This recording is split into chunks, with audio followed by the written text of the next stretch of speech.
Caught in a web of betrayal, I confronted my husband after he sent a raunchy text to his work friend while I was recovering from a car crash. "I didn't want you to cause a scene," he said, refusing to admit the truth. "How can we rebuild when closure feels impossible?" I am also struggling with my husband and his infidelity and betrayal. The first time he cheated, we were not technically together. We had broken up for about a month. However, after we reconciled, he still had sexual relations with her. She happens to be the mother of his first daughter, whom he had at 15 years old, only 2 or 3 times, and then I accessed his phone and discovered those other instances. From that point onward, he basically severed almost all contact with her, as their daughter was about to become a teenager and could choose whether she wanted to see her father. As a side note, his disrespectful baby mamas, since none of them have ever treated him with any respect or acknowledged him as the father of their children, would prevent him from seeing his kids, threatened to call the police when he showed up for court-ordered parenting time, etc. They are truly difficult people, but it is the truth. Regardless, after that foolishness, he seemed to cut ties. We got married in a very small courthouse ceremony, which isn't particularly relevant, but nonetheless. This situation continues to affect me because it was not just the cheating that hurt me, it was the deceit, betrayal, lies, humiliation, and so forth. However, we moved on. Then I met a woman who insisted she was very married. She could not tell the truth about anything. She was the type of person where one would be foolish to believe anything she said. My instincts kept telling me that something was wrong. Yet I could not get any answers from him. He kept insisting that nothing happened, but I sensed otherwise. Along with that, there were questionable circumstances. Before any suspicions arose, we assisted her in securing a job at the Salvation Army, where his mother was the store manager. There was quite a bit of drama coming from that place. At one point, several employees, including his mother, tried to convince me that this other woman was desperately pursuing him, feeding me lies.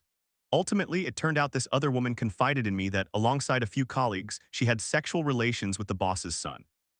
Just before this revelation, I was involved in a horrific car accident. My vehicle lost traction on the interstate, traveling at 65-70 miles per hour. Smashing into a guardrail, then bouncing across the lanes to hit another guardrail, which happens to be on a bridge, and finally being slammed from behind by a semi-truck likely going at least 60-65 miles per hour. Remarkably, the only part of the car that sustained little damage was the driver's seat. I nearly lost my hearing in my left ear, suffered a significant contusion on my head, and have experienced severe memory issues since. I was in shock for 3 days, but I managed to walk out of the hospital only 2 hours after arrival, so I consider myself incredibly lucky. The night following my accident, while I was still at home in shock, he decided to text her inappropriate messages, specifically asking if she needed a fill, referring to filling her with bodily fluids. I saw the message and he offered me a ridiculous excuse claiming he deliberately sent it knowing I would see it. That was weak. For the next several weeks, he purposefully deleted parts of their conversation intermittently. He asserted that these were accidents from unintentionally swiping his phone while the messaging app was open, but it only ever deleted her messages. When I decided I wanted to find out what had been deleted, I planned to ask her after she got off work one day. During the first 2 days of visiting the store, I lacked the opportunity to do so. However, on the third day, he woke up earlier than me, rushed out the door without waking me, and went to the store to tell her that I would inquire about the messages and whether anything was happening between them. When I arrived at the store, this woman approached me, saying she could not believe I thought something was happening between them and insisted she would never do that, and so forth. I asked him why he would say anything to her, and he replied that he did not want me to cause a scene since it was his mother's workplace, using that as an excuse. Additionally, there were other issues. If she were at another coworker's house, which happened to be right next to where his mom lived, it was as if I were not allowed to be at his mother's house when she was present, or when they were working on tasks together involving his mother, her, and another coworker. This entailed nearly 2 years of lying and denial on his part. Eventually, when I got him to confess that something did occur, he told me it happened almost once. He explained that the day she saw him walking down the street, she asked if he needed a ride. He agreed, and she drove directly to a cemetery on the outskirts of town where she began kissing him. He claimed she smelled like alcohol, but he did not push her away, stating they never actually had sexual intercourse because he could not perform, and that was all he remembered without any indication of when it occurred, just that it happened at a cemetery and he could not perform. He cannot recall what season it was, even though he is from the Midwest, because he genuinely does not remember. I questioned him about why, if it was only almost a one-time occurrence, he would go through so much trouble to lie to me and treat me the way he did for almost 2 years.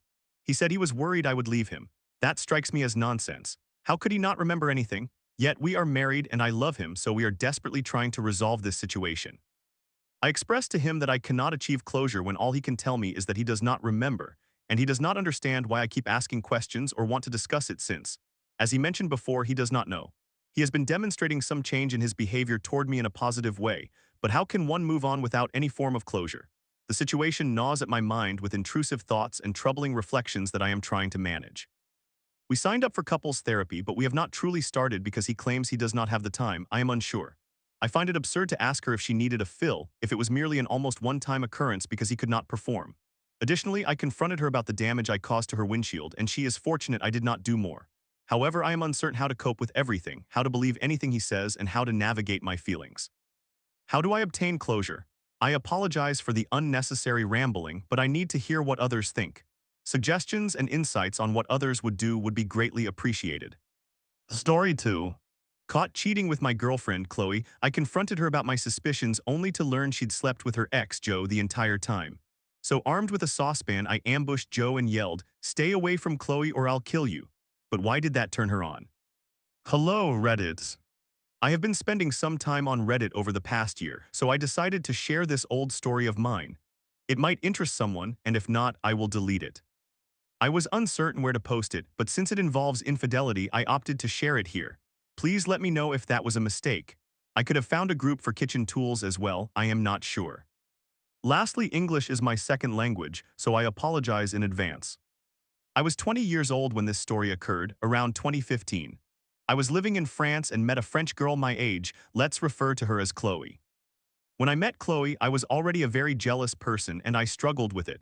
I know I inherited this trait from my parents, especially due to my father cheating on my mother frequently. I have worked hard to improve since then, but the jealousy still resurfaces occasionally. At that time, I also had difficulty understanding how a relationship should function, particularly regarding boundaries and compromises. Anyway, Chloe and I were a good match. We both shared interests such as traveling, camping, and partying, among other things. We met at a party at my house and quickly became a couple. She already knew most of my friends and she wanted me to meet hers, so I agreed. She was hanging out with a group of friends from her university, mostly males, including one of her ex-boyfriends, let's call him Joe, who had a girlfriend and lived not far from Chloe. I spent some time with them, and from the very beginning I disliked all of them. I resented their jokes, their dynamic, everything felt off. They often made cruel jokes about anyone outside their group, which I found detestable. I particularly loathed Joe, who tried excessively hard to be my friend. It was as if he wanted us to become best friends. He enjoyed calling himself an alpha and explaining why, which I considered pathetic. Additionally, he was always overly flirtatious with Chloe, making me feel like a childish fool whenever I pointed it out. Aware of my jealous tendencies, I chose to refrain from discussing it for a while. Chloe and I ended up living far apart when I moved to another city to study, but she insisted we remain together. We communicated frequently via phone and visited each other, which was nice. I genuinely felt in love, perhaps for the first time. Although we had been together for more than a year, I always sensed that something was off between her and Joe, but she would always get upset, accusing me of being a jealous child who needed to learn how to behave like an adult. One day, however, the evening before my university exams, we had our usual phone call, during which I questioned her about it again. For some reason, this time she revealed the truth. Essentially, they had been intimate since I met her and only stopped a few months prior. I suppose that was the reason he was so friendly toward me. I still vividly remember how I felt. A chilling sensation, as if someone had drained all the blood from my veins, leaving me feeling empty and powerless. My head spun and I wanted to smile and laugh. I recall that I did not blink for several minutes for some reason. It felt surreal since I had always suspected something was wrong, but knowing the truth was an entirely different experience. We did not speak for several days. I passed my exams and called her a few days later. I reacted childishly, like someone whose ego had been severely wounded. I told her that we could stay together, but to be even, I would sleep with another girl and confront Joe physically. The first item on my bucket list was fairly straightforward. The girl I met was an amazing person, and we had a fantastic time together. As for the second item, I am not proud of it at all. I genuinely believe it was immature of me, and if I found myself in that situation again, I would simply leave and move on with my life. Nonetheless, the second item proved trickier, as Joe lived in a different city. Furthermore, he was older, 26 years old, much taller and physically stronger than I was. I have never been much of a fighter, but I harbored a deep grudge against him. I felt it was one thing for him to sleep with my girlfriend, but it was entirely different for him to do so and then shake my hand, smiling, while pretending to be my friend repeatedly.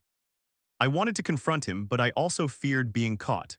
Additionally, there was a strong possibility that Chloe would alert him, yet I still went ahead with my plan. I called him the day before, pretending to be a mailman, claiming I had a delivery for him the next day, so he would not be surprised when someone rang his doorbell. Given his larger size, I doubted I could defeat him in a fair fight, but mainly since he had wronged me so deeply, I did not feel inclined to play fairly with him. However, as I mentioned, I was scared of being caught with a bat or a tactical baton, so I grabbed an old saucepan that belonged to Chloe.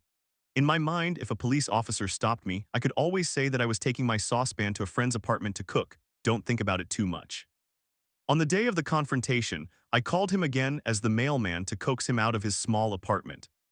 As I waited for him at the bottom of his stairs, I ambushed him as he appeared and struck him once on the head. He fell, and I screamed at him as loudly as I could to stay away from Chloe or I would kill him. I still remember the fear in his eyes as he begged me to stop. That was something primal. From that moment on, everything went black and my memories resumed in the street as I walked back to the bus, the dented saucepan in my bag. A few days later, I recounted the story to Chloe. To my surprise, that turned her on significantly and we had wild sex. How messed up is that? I ended the relationship 6 months later as it was clearly unhealthy, no surprise there, and later discovered that Joe was not the only one. To this day, Chloe continues to speak poorly of me to our mutual friends. I heard about Joe several years later. He is doing well and moving on with his life. Story 3. My band's downfall started with a Tinder groupie and my manic guitarist insisting I can still see other people. After a wild July 4th party, my drummer hooked up with her, igniting chaos. "I'll kill you with power tools," he threatened. Was I the only sane one? This is not my story, but I find myself directly in the middle of it. I have only shared it with a few people, so I thought I would express it to alleviate my burden and give myself some closure, as it ultimately led to the breakup of my band. Rest in peace. So there is me, the bassist, my drummer with whom I had been friends for over a year, and my guitarist and lead singer who had joined our previous band. However, there was a lot of drama, resulting in 2 members leaving, and we reformed as a 3-piece. We grew close through surviving the last band breakup and became even closer over the subsequent 9 months until everything fell apart. My guitarist was dating a girl he met on Tinder. I will refer to her as Groupie because that is essentially what she became. I was and still am in a long-term relationship, while my drummer had been dating his girlfriend for several months. Their relationship was somewhat a long-distance romance since she lived in another state but had been staying with him for a while. I say they were dating, but it was more of a situationship, as my guitarist did not want to make things official due to past relationship trauma. I never fully comprehended this and tried many times to end his situationship or to make it official, since Groupie grew increasingly upset by the fact that they were not actually dating, despite essentially being in a constant sexual relationship. He wanted the option of seeing other people, which really meant just hooking up, and she agreed to it, although she preferred monogamy and had resigned herself to the situation. Ironically, my guitarist never actually slept with anyone else, despite attempting numerous times. For context, I am diagnosed with bipolar disorder, and after several months in the band, my guitarist confided in me that he probably has bipolar disorder as well. This was a significant revelation for me because I have a challenging relationship with other individuals who have bipolar disorder, where we tend to provoke each other into mania. Upon learning this, I understood why my guitarist and I argued so frequently and established boundaries to safeguard both of our mental health. Thus, when I noticed that my guitarist was increasingly manic, I attempted to caution and reason with him, but he was unresponsive. At that point, he denied having bipolar disorder since he had never sought a diagnosis. Regardless, I refused to be around someone in a manic state. Consequently, my guitarist and drummer experienced the best and then the worst weekend of their lives, at least for my guitarist. We had our final practice on Thursday, during which I voiced my concerns only to be dismissed. After practice, when they opted to continue hanging out and partying, I decided to opt out, stating that I had things to work on. They partied manically all Thursday, Friday, and Saturday. Everyone but me was unemployed at the time, and then they prepared for a July 4th party at my drummer's parents' house. On the day of the party, both my guitarist and drummer called me, asking if I could come since they wanted to play an impromptu show. While I was available, upon hearing how manic my guitarist sounded, his voice was raspy from overtalking, I declined again, stating that the drive was too far and that I had plans with my girlfriend. My girlfriend's family had actually held their party the day before, but my girlfriend is always ready for a good excuse. So the party took place and Groupie attended. Given the increasing hostility in the fights between my guitarist and her, things felt awkward and tense. They spoke very little during the night, and after my drummer and guitarist put on a dreadful show, as they had only a guitarist and drummer, with one of them being extremely manic, Groupie spent most of the party with my drummer, as he was the only other person she recognized. This part is somewhat unclear to me, but I believe my guitarist at some point left without Groupie. Eventually, Groupie ended up spending the night in a guest room, and everything seemed fine. Then my guitarist called me the following morning furious. He was also manic, making it difficult to understand what was happening, but I gathered that he was upset with my drummer and could not reach him, so he asked me to call him. As the bassist, I was essentially the glue of the band, also the band leader, so it was partly my responsibility, so I contacted my drummer. Immediately, I was taken aback as I heard him on speakerphone in his car with Groupie, both of them laughing and in high spirits. From the scattered details shared by my guitarist and the information provided by my drummer, it became clear that they had slept together, although they both vehemently denied it and tried to downplay the situation. Being the intermediary is quite challenging, but I attempted to reason with both sides to resolve the issue, which in hindsight was foolish, as the situation had already escalated too much, and things would never return to the way they were. Eventually, my guitarist threatened both of them with violence involving power tools, which ultimately solidified the breakup of the band. Some of our other mutual friends eventually helped my guitarist realize that he was in the wrong since Groupie technically never cheated, as they were not officially in a relationship. Now he was primarily upset with my drummer for sleeping with his girl, who wasn't his girl, but there is still a code among friends and that felt like a betrayal. Additionally, my drummer claimed he was on a break with his girlfriend at the time, as she was visiting her hometown, but this was easily disproven since their Facebook relationship status remained unchanged for the time being. Yes, Groupie and my drummer started dating and they are still together. It has been over a year now, and I still wonder if I could have prevented my band from experiencing this mess by attending the party that night. In hindsight, they were all toxic, broken individuals, and I found myself constantly acting as a therapist since I was the only one who had genuinely sought therapy and worked on past traumas. Oh well, it was enjoyable while it lasted. Story 4. Girlfriend said she was going to buy milk and vanished instead. He'll figure it out soon enough, she told her sister as I panicked thinking she was missing. Turns out she left me for another guy. Now, I'm dating her sister who knew all along her sibling was no good. I am a male, 25 years old from the United States, and my ex-girlfriend, who is 22, is from the Philippines. We were together for 4 years. Looking back, I realized that I ignored some things I should not have overlooked, but I have always tried to be a trusting and non-controlling partner. I never wanted to become the kind of person who constantly worries about whether their partner is being unfaithful. Of course, that thought crossed my mind occasionally, but I consistently told myself that it is unhealthy to obsess over it. I wanted to allow her to live her life, and she never provided me with a solid reason to suspect her of being dishonest. We met in person several times, and we were in the process of arranging for her to live here permanently. However, one day she sent me a message stating that she was going to the grocery store and would return later. The way she phrased it felt strange to me, so I half-jokingly replied, "It sounds like you are never coming back." She laughed it off, saying something like, "You would think that, wouldn't you?" She never came back. She outright used the old cliché of leaving to get milk and never returning. Her family was terrified, messaging me and asking if I knew what had happened. I was extremely scared. I feared that something terrible had occurred to her, perhaps a kidnapping, an accident, or even worse. Seeing her face on a missing person poster was traumatizing in ways I still cannot fully articulate. I cried, I panicked, and I lost sleep. Then I discovered that she had left me for another guy. And honestly, that did not even hurt as much as the fear of not knowing if she was okay. Although being cheated on is painful, it is still infinitely better than the thought of losing someone you love. Once I knew she was safe, I felt relieved. Then I began to realize that she simply was not a good person. Hindsight truly offers perspective. Looking back, I can see that there were red flags I should have noticed, but what was I supposed to do? I tried to be a supportive and understanding partner while still giving her space to live her own life. And yes, that can backfire. Some individuals will act according to their own volition regardless. Ultimately, I know that I did my best. Then things took a turn. Since all of this occurred, I have been communicating with her sister, who is 23. She has been incredibly kind and welcoming to me, and she felt terrible about what her sister did. I asked if she had noticed any signs beforehand, and she told me that while there were small indications here and there, odd behaviors and glances between people, nothing ever suggested infidelity. It was subtle enough that she did not feel she had a reason to reach out to me. When my ex finally did respond, she told her family that she was never coming back. Then she instructed her sister to block me. However, her sister did not comply.